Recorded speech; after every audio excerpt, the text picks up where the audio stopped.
Assalamualaikum warahmatullahi wabarakatuh.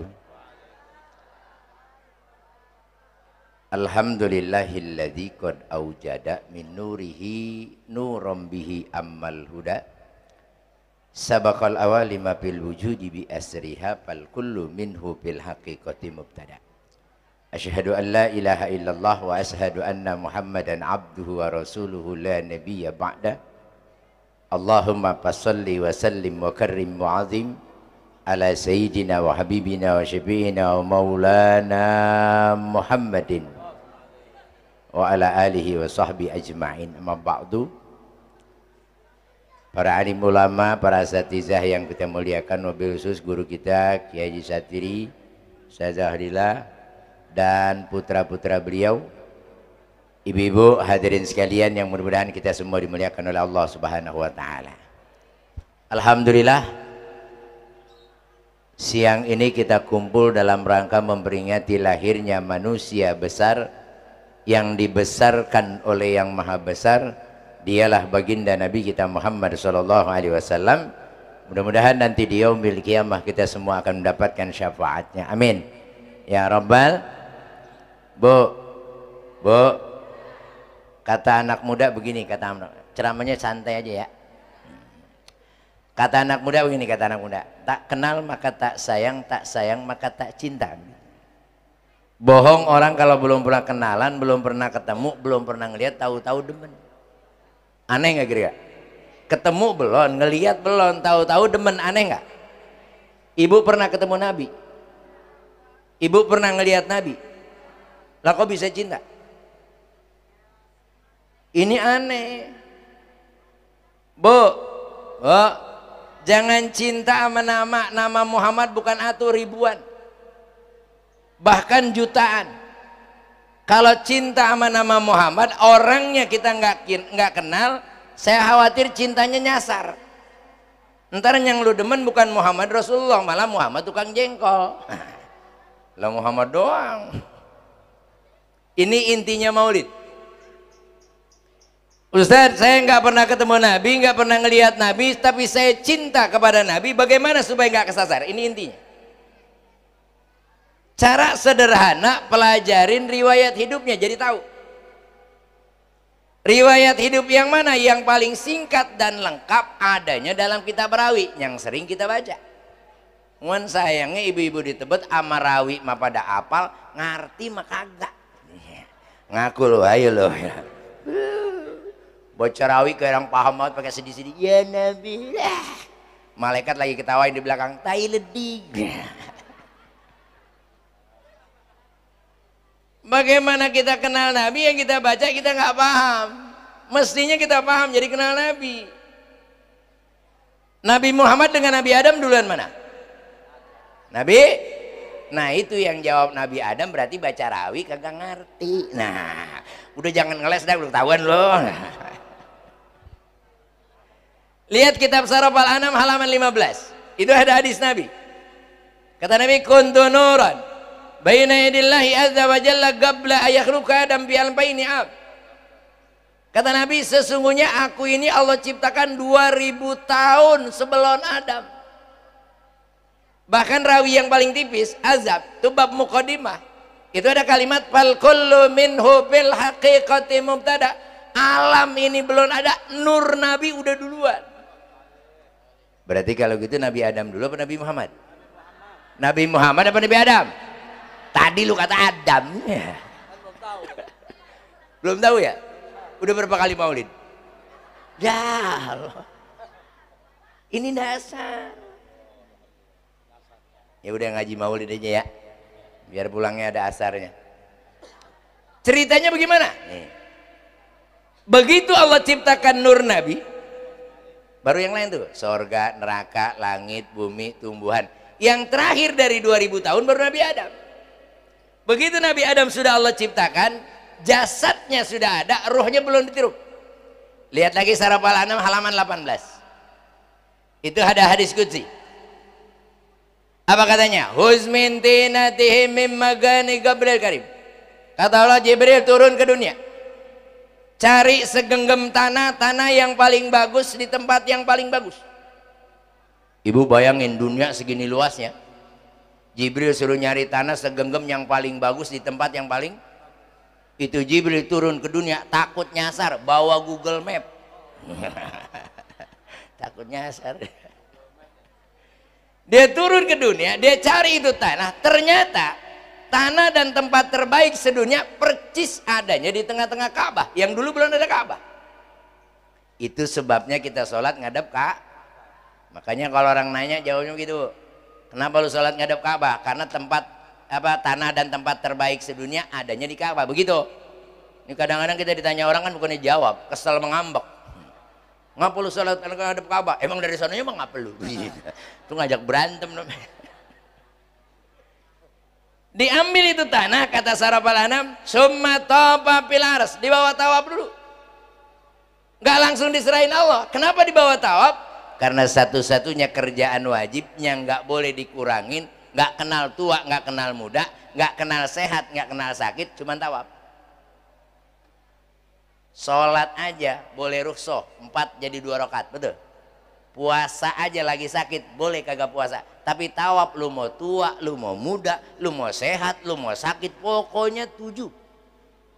Bener. Kenapa Bu tawaf harus 7? Jawaban paling gampang au. Paling gampang.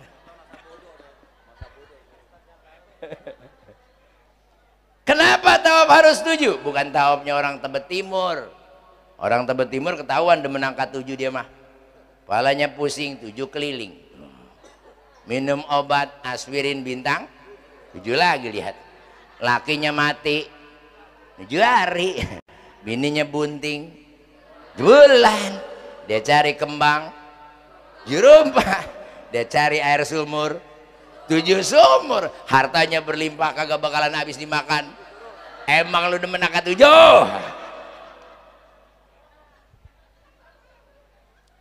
Kenapa tawaf harus 7? Ternyata tawaf lambang taubat.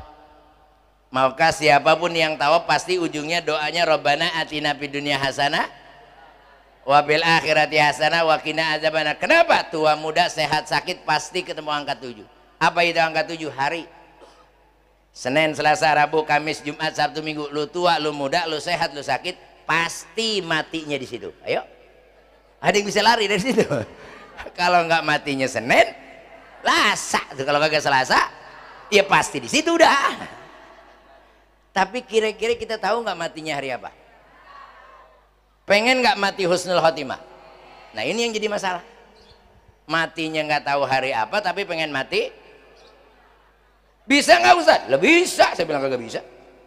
Kalau kita nggak tahu matinya hari apa, tapi pengen mati husnul khotimah, caranya gampang. Bagaimana? Tobatnya tiap hari, begitu. Kadang-kadang kan ada yang sok tahu mati. Malam Jumat wirid sampai pagi, malam Minggu dangdutan lah. Sok tahu mati. Setelah dibawa tawaf, kita terusin ceritanya nih. Setelah dibawa tawaf, wa ghasala fi bahri tasnim. Itu tanah dicuci sama Jibril di sungai Tasnim yang ada di sorga. Begitu dicuci itu tanah berubah menjadi cahaya. Bu, asalnya apa? Menjadi cahaya. Kenapa ini harus saya ulang-ulang? Karena banyak orang salah paham. Katanya Nabi dari cahaya. Kalau Nabi dari cahaya, Nabi bukan manusia. Nabi itu basarun, tetap manusia, asalnya tanah, cuman diproses sama Jibril jadi cahaya. Begitu sudah jadi cahaya, kata Sarafal Anam, dibawa ke hadapan Allah. Di tengah perjalanan itu cahaya wa uriko, keringetan. Begitu netes keringetnya, Allah katakan kullu jami'an biya huliku min nuri Muhammadin sallallahu alaihi wasallam. Nabi-nabi yang akan datang, sumber cahayanya itu bersumber dari cahaya Nabi kita Muhammad.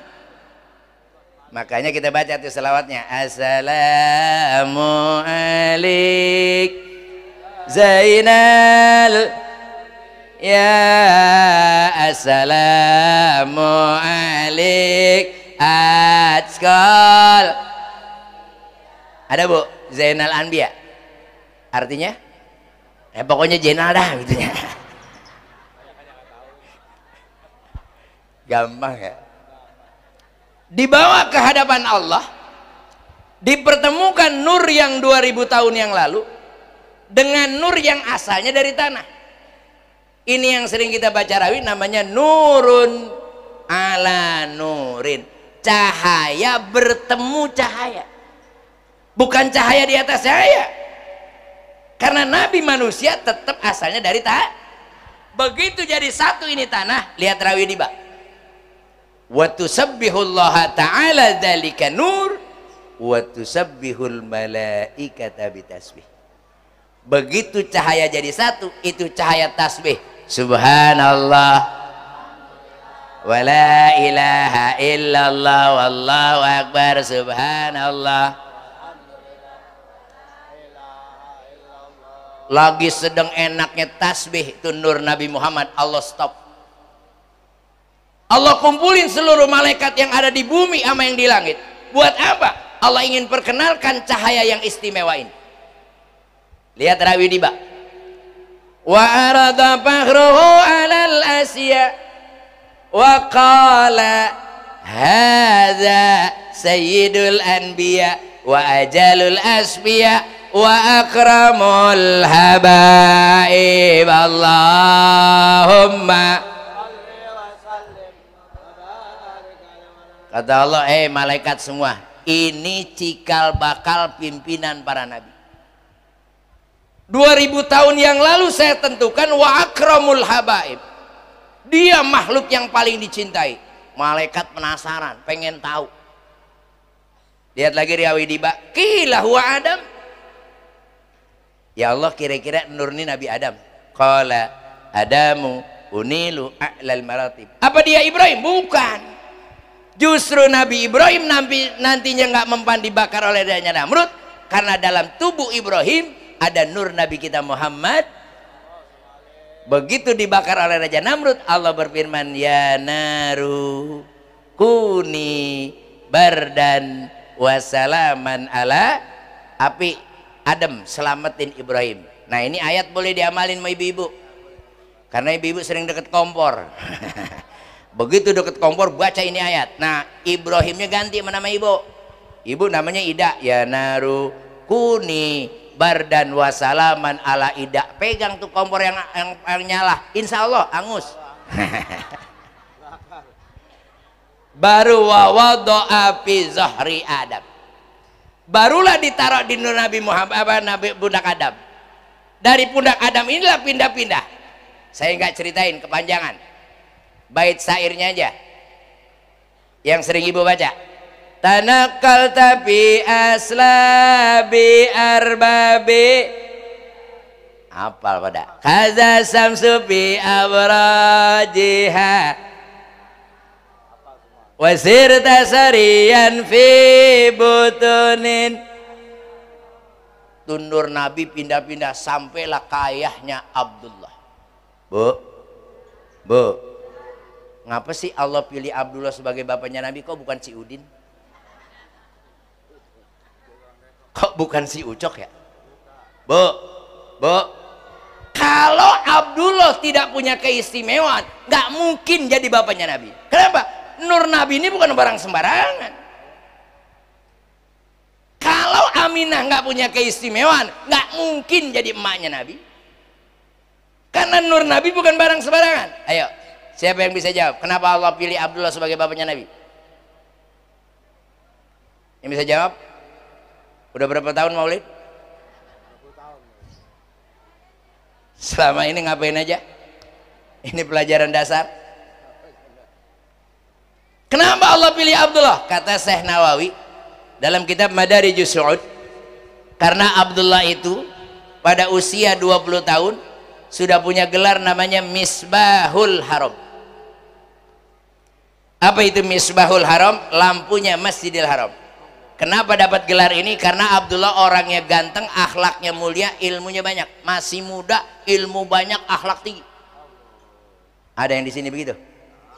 Boro-boro baru jadi ustadz aja kagak dijadiin imam terawih, ngambek. Terawih pakai pindah.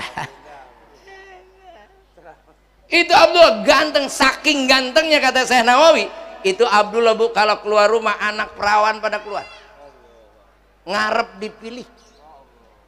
Tahu-tahu Allah jatuhkan hatinya ke Aminah. Begitu Abdullah nikah dengan Aminah, apa kata Syekh Nawawi?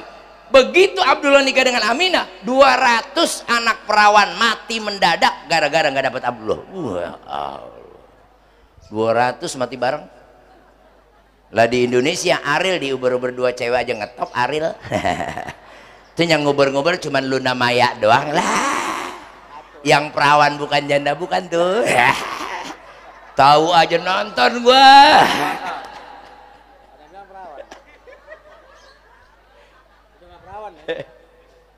Kenapa Allah pilih Aminah sebagai ibunya Nabi? Kok bukan yang lain? Aminah itu paling banyak gelarnya dirawi. Ada An-Najariyah, ada Az-Zuhriyah, ada As-Sifah. Salah satu sifat yang dibanggakan oleh Allah, gelarnya Aminah As-Sifah. Apa itu As-Sifah? Bersih. Maknanya apa?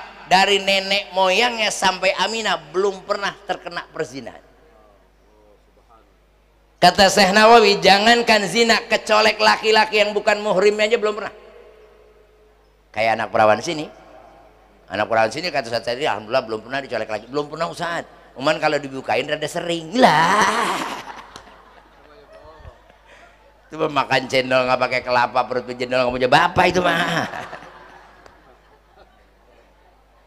Baik, kalau saya cerita Nabi panjang, bu, nggak kelar-kelar. Kenapa? Kita menceritakan riwayat Nabi nggak akan kelar. Karena Nabi itu ada 3 proses kelahiran. Ada proses namanya Nuriyah, ada proses Izhariyah, ada proses Wad'iyah. Ini kalau saya terangin panjang, saya ujungnya aja dah. Ustaz, sebetulnya yang kudu girang adanya kelahiran Nabi siapa sih? Laki apa perempuan? Perempuan. Kenapa perempuan? Kalau nggak ada Nabi, perempuan nggak ada harganya. Benar. Hanya jadi pemuas laki-laki. Setiap bayi lahir langsung dibunuh. Benar. Begitu lahir bayi lahir perempuan dibunuh. Makanya zamannya namanya zaman apa sih jahiliyah? Saya bilang orang-orang bodoh. Lah orang Arab dari dulu pinter-pinter. Yang bikin kapal laut pertama Arab, yang ketemu ilmu perbintangan pertama Arab. Lah kenapa dibilang jahiliyah? Ternyata Arab dibilang jahiliyah bukan karena teknologi, bu. Orang Arab dulu paling kagak demen kalau bininya ngelahirin anak perempuan, padahal bininya ya bego namanya. Segitu doang begonya. Begonya segitu doang. Lah bini perempuan kagak demen perempuan. Coba kalau Nabi nggak lahir, semua perempuan dibunuh, habis dah perempuan kagak barang atu. Kira-kira sekarang ada kita nggak? Ya kagak. Kalau laki semua mau beranak dari mana? Masa keluar dari bun-bunan? Alhamdulillah ada Nabi. Begitu ada Nabi, perempuan diangkat derajatnya. Sekarang jangankan Nabi, bu, negara kita ngangkat derajat perempuan. Pusat sebuah kota apa namanya? Ibu kota, ada bapak kota. Nih jempol alias ibu jari, ada bapak jari. Nabi apalagi lebih hebat lagi. Kata Nabi, al jannatu tahta aqdamil ummahat. Sorga berada di bawah telapak kaki. Sorga di kaki. Sorga di kaki. Bu, boleh saya nanya, kalau sorga di kaki ibu, kira-kira nerakanya di mana? Di kaki bapak. Nah, ayo. Kata Nabi, sorga di kaki ibu. Lah kalau gitu nerakanya ada di mana? Lah kalau di kaki bapak mah enak, tinggal injek-injek, neraka lah habis sudah. Bu, kalau sorga di kaki ibu, nggak mungkin neraka di kaki bapak. Masa nyebrang? Lah kagak boleh nyebrang. Lah terus di mana Ustaz? Kalau sorga di kaki ibu, kemungkinan besar neraka di pala ibu. Begitu. Lah kok jadi serem ya? Ibu emang begitu. Kalau yang mahal di bawah, otomatis yang murah naik ke atas. Kayak ibu beli kudungan 15.000, naruhnya di mana? Pala, betul. Beli sepatu 100.000, naruhnya di mana? Mahalan mana kudungan sama sepatu? Ayolah.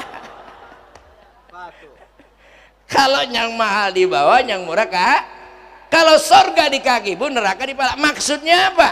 Maksudnya ternyata perempuan itu gampang ke sorga, gampang ke neraka, gitu maksudnya. Perempuan mah ke sorga gampang, ke neraka gampang. Ibu mau yang mana bu? Gampang ke sorga? Bener. Cius. Mie apa? Perempuan tuh paling gampang ke sorga. Kata Nabi begini, ayyuma imra'atin matat wa zawjuha radin dakhala jannah. Wanita yang bagaimana saja kalau meninggal dunia suaminya ridho pasti masuk sorga. Cari ridho suam, cari ridho. Ini kadang-kadang ditebut boro-boro nyari ridho laki. Mau ngaji aja laki diperintah. Emang dasar bini songong. Bang ayo mau ngaji bang, tapi jangan lupa ya ntar kalau hujan jemuran angkatin, begitu lah. Ada yang begitu. Bu, ini kata Allah bukan kata saya nih. Saya cuma nerangin doang. Ciri-ciri istri soleha yang bagaimana? Lil muttaqina mafazah hadaika wa a'naba wa kawaiba atraba wa kasan dihaqa la yasma'una lagwan wala kidzaba. Ciri-ciri istri soleha yang pertama wa kawaiba atroba. Kawaib itu artinya perawan.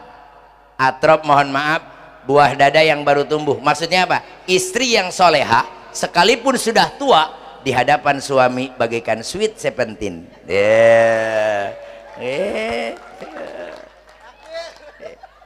Kadang-kadang perempuan kan terbalik. Kalau giliran kondangan ya cakep. Giliran tidur sama lakinya kayak celepuk. Oh, kondangan mah masya Allah minyak wangi yang mahal. Ketek wanginya lain.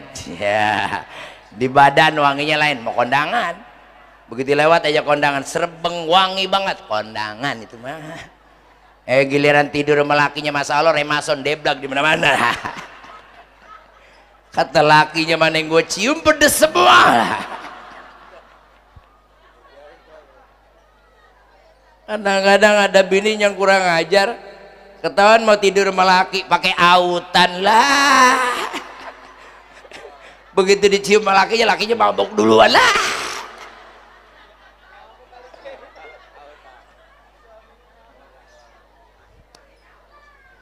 Apa lagi? Yang kedua kata Allah wa ka'san dihaqa. Apa itu ka'san dihaq? Gelas suami jangan sampai kosong. Bukan artinya gelasnya kosong isiin, gelasnya kosong isiin, lah kembung lagi mulu. Apa itu ka'san dihaq? Suami sarapan pagi temenin gitu. Kadang-kadang ditebet perempuan pada belagu. Pagi-pagi bikin kopi, taruh aja di meja, bodo amat lu minum kagak gini. Ngaku lo ayo.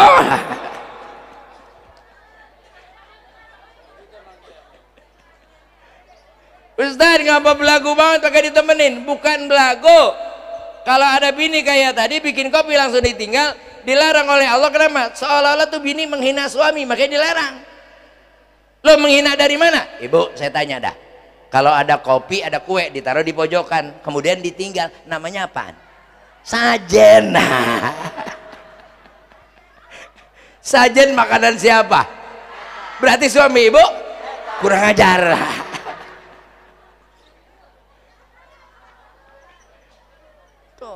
Bu, kalau perlu bukan sarapannya dong temenin. Kalau perlu laki mau berangkat usaha siapin alat usahanya gitu.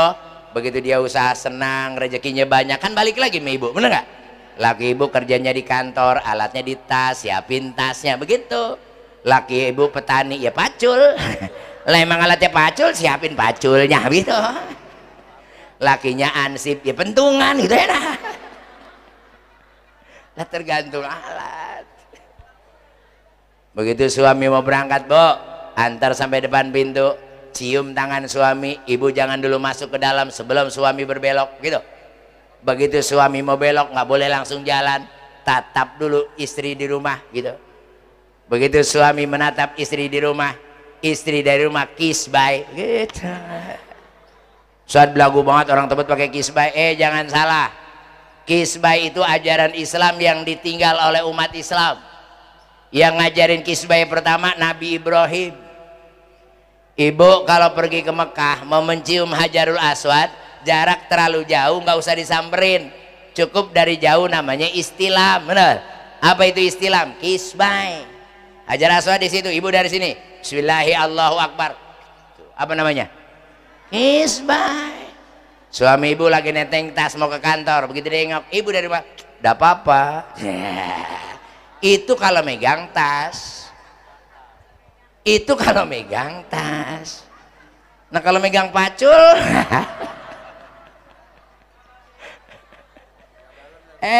biar dia megang pacul kan laki ibu, jangan lihat statusnya ya. Sekalipun dia megang pacul kisbay, ya paling bahasa roba. Begitu dia nengok, udah babaluh begitu. Yang kedua, apa lagi? Ciri istri soleh, didik anak menjadi anak soleh dan sebenarnya kita punya anak apa sih yang kita harapin? Anak kaya, orang tua kaya belum tentu. Anak senang, orang tua senang belum tentu. Benar. Yang pasti bapak kaya, anak jadi raja, itu pasti. Yang banyak anak senang, orang tua jadi pembantu, itu banyak. Udah, pagi-pagi anak kerja, mantu kerja, tinggal cucu sama siapa, sama nenek lagi ini. Emang apa? Benar. Makanya masukin pondok, masukin madrasah, minimal banget anak di madrasah. Miftahul Huda paling minimal dia bisa baca Fatihah, betul. Begitu kita meninggal, anak datang ke kuburan, baca Al-Fatihah, tuh emaknya yang di kuburan girangnya minta ampun. Ini mana anak sarjana doang baca Quran kagak becus. Emaknya meninggal datang ke kuburan bawa kembang 3 bungkus. Sama air mawar 2 botol dah. Nyampe kuburan ngoret, habis ngoret buka bungkusan kembang, ngomong di atas kuburan, "Mama, hanya ini yang dapat kuberikan." Ya, buat apaan tuh kembang ya? Habis tabur bunga, buka lagi air mawar, siram lagi 2 botol, aja ngomong lagi, "Adem ya ma, adem." Kata emaknya di dalam, "Apaan adem? Becek 2 botol."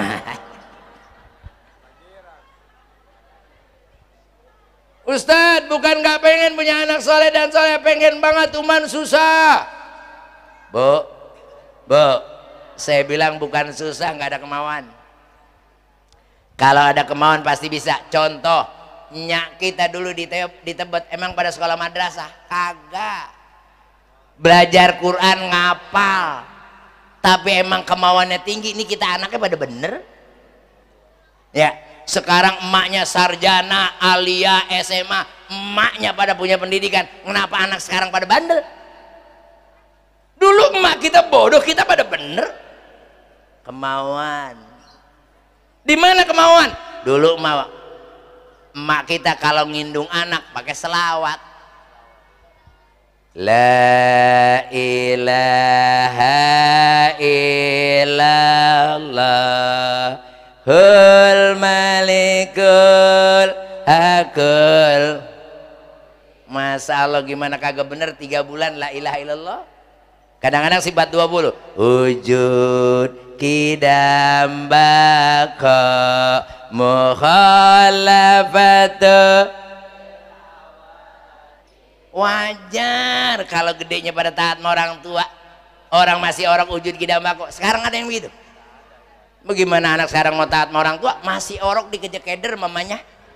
Kemana? Di mana lah? Alamatnya palsu. Dulu mama kita Masya Allah nasihatin anak dari orok. Aduh mandi di kali, tidak sembahyang di dalam kubur. Orok diancem. Orok diancem. Saking hebat emak kita dulu, lah orok aja diancam, kagak sholat kagak puasa di kuburan seksa. Duduk goyang. Ngapa kalau nyanyi cepet ya? Beduk subuh bangunkan ibu, jadilah anak. Dulu mah sholat subuh emak yang bangunin anak, anak pada tidur di musola. Sekarang emak bangunin anak sampai budek kagak ada yang bangun. Benar? Makanya oleh karena itu kita bina madrasah, anak-anak kita masukin madrasah ya. Beruntung, Bu, atau pengurus yayasan sama orang tua, jadilah dua tangan, jangan jadi dua telinga. Maksudnya apa? Kalau kuping sama-sama dipala nggak pernah akur. Dari dulu sampai gini hari kuping kiri sama kanan nggak pernah ketemu. Benar. Tapi kata Nabi jadilah dua tangan. Kenapa? Tangan selalu kompak. Buktinya mana? Tangan kiri gatel nyanggarukin kanan, kanan gatel nyanggarukin kiri, dua-duanya gatel bareng. Benar. Ustaz Kiai Satiri katanya lagi mau ngerehab madrasahnya, taklimnya ya. Kenapa? Kita sebagai orang tua kudu juga ikut kayak tangan. Benar, saling tolong menolong. Oleh karena itu yang punya rezeki ya siapin, saya mau baca selawat, ntar bacain Fatihah. Terakhir mudah-mudahan niat kita dikabulkan oleh Allah Subhanahu wa taala. Ya Rabbi bil Mustafa balligh maqasidana ما مضى يا واسع الكرم محمد ذكره روح لأنفسنا محمد سكره فرض على الأمم يا رب بالمصطفى بلغ مقاصدنا واغفر لنا ما مضى يا واسع الكرم يا نفس لا تقنطي من ذلة عظمت إن الكبائر بالغفران كالأمم يا رب بالمصطفى بلغ مقاصدنا واغفر لنا ما مضى يا واسع الكرم من تذكر جيران بذي سلم مزجت دم أنجرى من مقلة بدم يا رب بالمصطفى بلغ مقاصدنا واغفر لنا ما مضى يا واسع الكرم محمد ذكره روح لأنفسنا محمد شكره فرض على الأمم يا رب بالمصطفى بلغ مقاصدنا واغفر لنا ما مضى يا واسع الكرم يا رب بالمصطفى بلغ مقاصدنا واغفر لنا ما مضى يا واسع الكرم يا رب بالمصطفى بلغ مقاصدنا واغفر لنا ما مضى يا واسع الكرم اللهم صل وسلم وبارك عليه وعلى آله. Ibu-ibu, masih ada dua ustazah. Saya sebenarnya ini hampir nggak bisa datang, Bu, karena semalam saya dari Sukabumi meriang, maksain datang karena saya takut diomelin sama Kiai Haji Satiri kalau saya kagak datang. Saya maksain karena besok sore saya harus berangkat ke Singapura, dari Singapura langsung ke Malaysia, dari Malaysia langsung ke Brunei Darussalam. Itu pun kalau ada yang ngundang.